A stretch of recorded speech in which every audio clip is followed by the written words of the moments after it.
తెలంగాణలో phone tapping చూసాం, ఎప్పుడో ఢిల్లీలో కేంద్ర రాజకీయాల్లో ఫోన్ ట్యాపింగ్ చూసాం, ఆంధ్రప్రదేశ్లో కూడా ఫోన్ ట్యాపింగ్ జరిగింది. ఆంధ్రప్రదేశ్లో ఫోన్ ట్యాపింగ్కి నాయకత్వం వహించిన సజ్జల రామకృష్ణారెడ్డి. నేనే దానికి ప్రత్యక్ష సాక్షి. నా ఫోన్నే ట్యాప్ చేయించాడు అతను.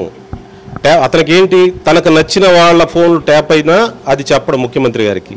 తనకు ఎవరైతే టార్గెట్ ఉంటాడో అది మామూలు సంభాషణ. నాకేం కాంట్రాక్ట్ లేవు, నాకేం ఉద్యోగాలు లేవు, నాకేం బిజినెస్ లేవు, ఏదో మానవ సంబంధాలు మాట్లాడతాం. అవి కూడా వేరే పార్టీ వాళ్ళతో మాట్లాడాను అనే ఒక కారణం చేత, అకారణం అంటే అతను వేరే ప్రతిపక్ష పార్టీకి సంబంధించిన వ్యక్తితో మాట్లాడాననే ఒక కారణం పెట్టి నన్ను రాజకీయంగా అతను వేధించాడు సజ్జల రామకృష్ణారెడ్డి. అందువల్ల ఆంధ్రప్రదేశ్లో ఫోన్ ట్యాపింగ్ మీద విచారణ జరగాలి. చాలామంది బాధితులు ఉన్నారు. ఫోన్ ట్యాపింగ్ అనేది నియంతృత్వానికి పరాకాష్ట. అంటే నీ పక్కన నువ్వు నమ్మట్లేదు. మానవ సంబంధాలు ఏదో మాట్లాడుకుంటారు, ఏవేవో సంబంధాలు ఉంటాయి. కనీసం గ్రామ సంబంధాలు ఉంటాయి, కుల సంబంధాలు ఉంటాయి, రాజకీయ సంబంధాలు ఉంటాయి, బిజినెస్ సంబంధాలు ఉంటాయి, రకరకాల సంబంధాలు. ఆ సంబంధాలను కూడా అనుమానించి ఆయనకి చాడీలు చెప్పి ఆయన్ని పాయిజన్ చేశాడు. సజ్జల రామకృష్ణారెడ్డి ఫోన్ ట్యాపింగ్ మీద విచారణ చేయించాలి. అతని పట్ల చట్టం ప్రకారం చర్య తీసుకోవాలని డిమాండ్ చేస్తాను.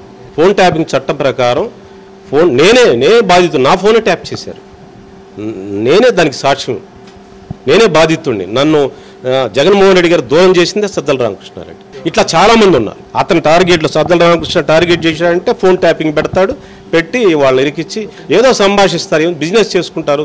తెలుగుదేశం వాళ్ళు వైసీపీ వాళ్ళు బిజినెస్లు చేసుకోకూడదా? తెలుగుదేశం వాళ్ళు వైసీపీ వాళ్ళు వ్యాపార సంబంధాలు మాట్లాడుకోకూడదా? లేకపోతే పెళ్లి సంబంధాలు మాట్లాడుకోకూడదా? లేదా స్నేహ సంబంధాలు ఉండవా? వాటిని నేరంగా చూపించి వాళ్ళ వాళ్ళతో మాట్లాడారు అని చెప్పి కొన్ని కులాల మధ్య మాట్లాడుకోరా, కొన్ని కులాలు ఎక్స్క్లూడెడా మాటలకు కూడా, మానవ సంబంధాలు కూడా. పలానా కులం వాళ్ళతో మాట్లాడాడు, పలానా పార్టీ వాళ్ళతో మాట్లాడని సాడీలు చెప్పటం, ఇది చేయటం. Sajjala Ramakrishna Reddy is the culprit in this affair. Jaganmohan Reddy గారు ఇంత డెబికల్ రావడానికి, ప్రజలు త్రివేకరణ గురి కావడానికి అతనే ప్రధాన కారణం.